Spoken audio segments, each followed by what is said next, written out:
Qué invisibles, ¿verdad? Estabas disfrutando, Buenísimo. te vi espiándolos, te vi espiándolos. Álvaro Cueva, bienvenido, periodista. Gracias por estar con nosotros No. y ser cómplice de esto, ¿no? Gracias por Maravilloso. este privilegio, mi patria dorada. Además, qué buenos músicos. Qué buena Felicidades a todos, de orquesta, veras, ¿verdad? a todas. Y a ustedes, bueno, ya ni les digo, ¿verdad? Porque yo quisiera bailar la mitad de bien que ustedes.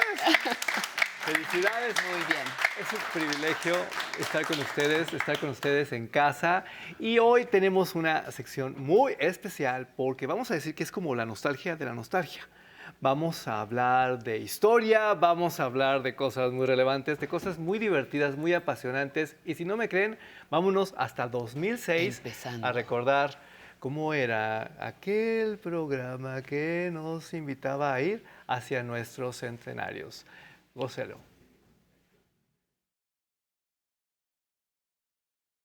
A pesar de lo que se ha dicho que Hidalgo proclamó a Fernando VII en el grito, esto me parece que no tiene fundamento.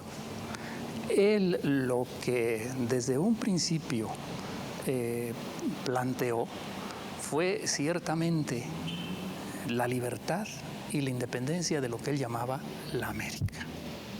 ¿Pero una independencia del Imperio Español? Sí, para Miguel Hidalgo sí, esto está muy claro porque tenemos no únicamente sus propios testimonios, que son mayoritarios en el proceso a favor de la independencia, aun cuando en algún momento dado, hacia el final, sí dice que buscaba entregar el reino a Fernando VII, pero en el contexto prácticamente suena a ironía, porque él confiesa repetidas veces en el proceso que siempre buscó la independencia y que eso era lo que también proclamó en distintas ocasiones y bandos. Y sobre todo, lo que advirtieron varios de los otros próceres.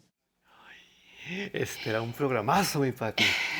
Como tú te acuerdas, A ver. por aquellos tiempos ya se veía venir el bicentenario de la centenario, independencia de México, el centenario de la Revolución Mexicana y por supuesto el 11 con esta gran visión dijo, vamos a ir generando contenidos adecuados, vamos a ir analizando para que la gente se entere de qué fue lo que pasó, porque ahí les va. Por eso es bien interesante lo que estamos por acá.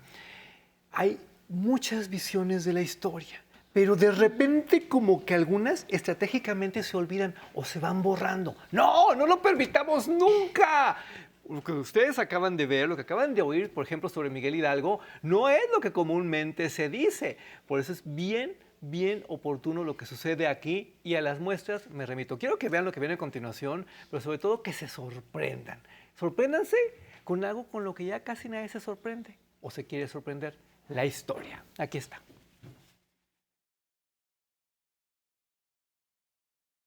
Díaz, pues lo que quería era mostrar una imagen de paz, de que nada estaba sucediendo en México, cuando había encarcelado hacía un par de meses a Francisco y Madero, lo había mandado a San Luis Potosí, habían sido las elecciones, pues elecciones que se realizaban en condiciones inaceptables, ahora diríamos fraudulentas.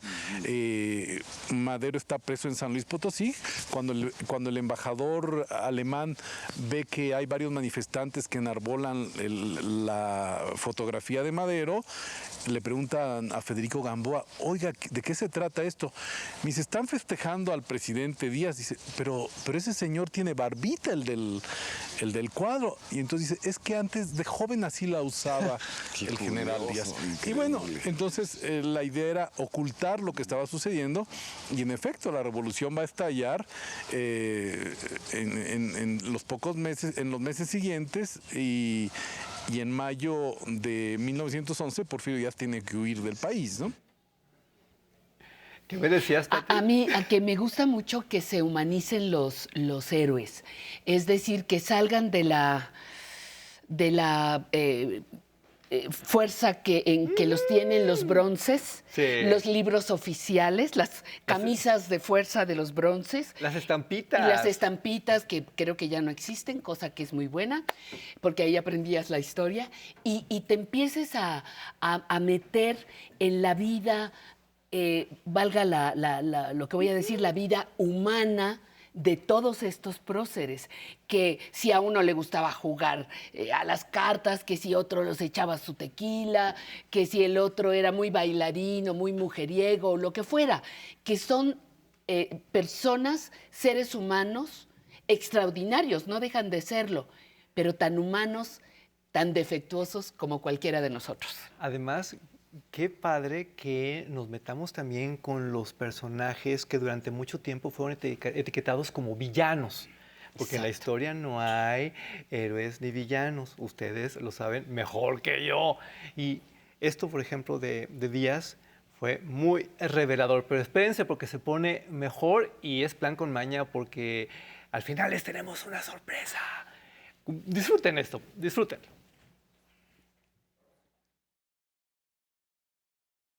Al cabo de unas semanas, Rafael de Zayas Enríquez le entregó a Porfirio Díaz el resultado de su investigación y le anticipó que venía una revolución. Y también y le dijo por qué, que había irritación, había descontento, había inquietud. Esto era antes de 1906. O sea, antes de la huelga de Cananea y Río Blanco. Antes de los acontecimientos de Río Blanco. Y entonces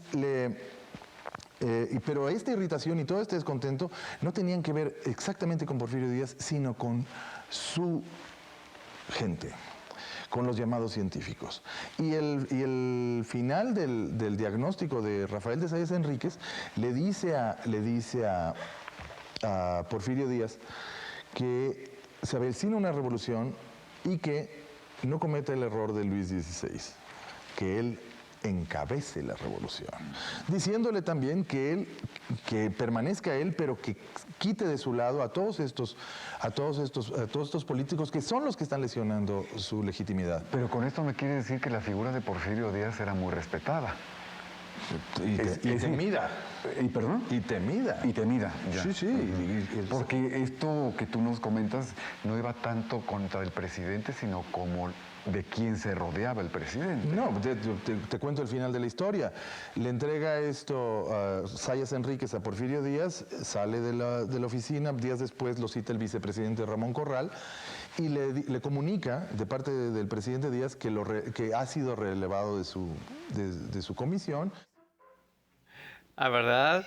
Por eso te decía que esto es muy apasionante. Noten el poder de convocatoria, noten que no hay límites, pero sobre todo la relevancia de hablar de la historia para que no la repitamos, para que entendamos dónde estamos parados, para todo eso que es fundamental. Vean lo que viene a continuación, para mí es como una gran sorpresa y noten sobre todo quién es el personaje historiador que participa. Aquí está.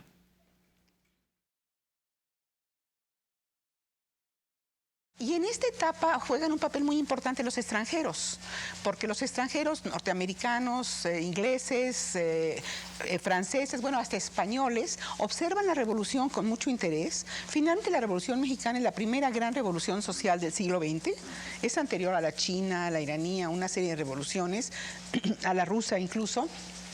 Y entonces les da curiosidad, vienen, averiguan sobre lo que pasa, escriben sobre ella, pero también es cierto que desde los años 20 empieza a haber un intento de historiografía oficial, es decir, la historia que se va escribiendo desde la estructura del poder, de esa nueva estructura del poder creada por los gobiernos revolucionarios.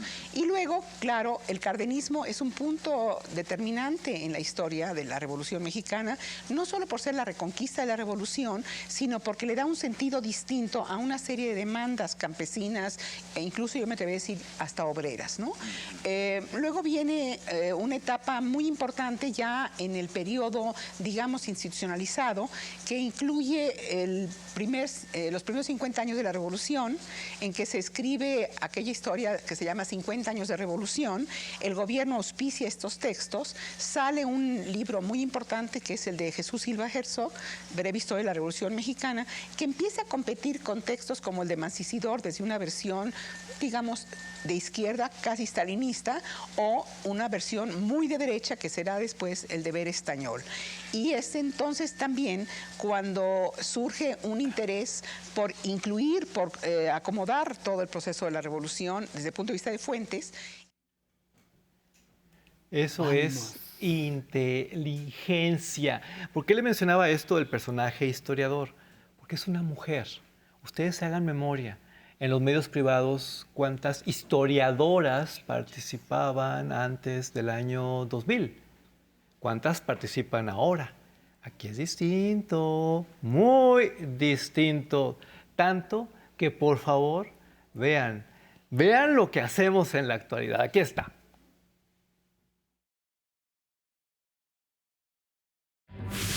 Ciudad de México, 23 de febrero de 1913.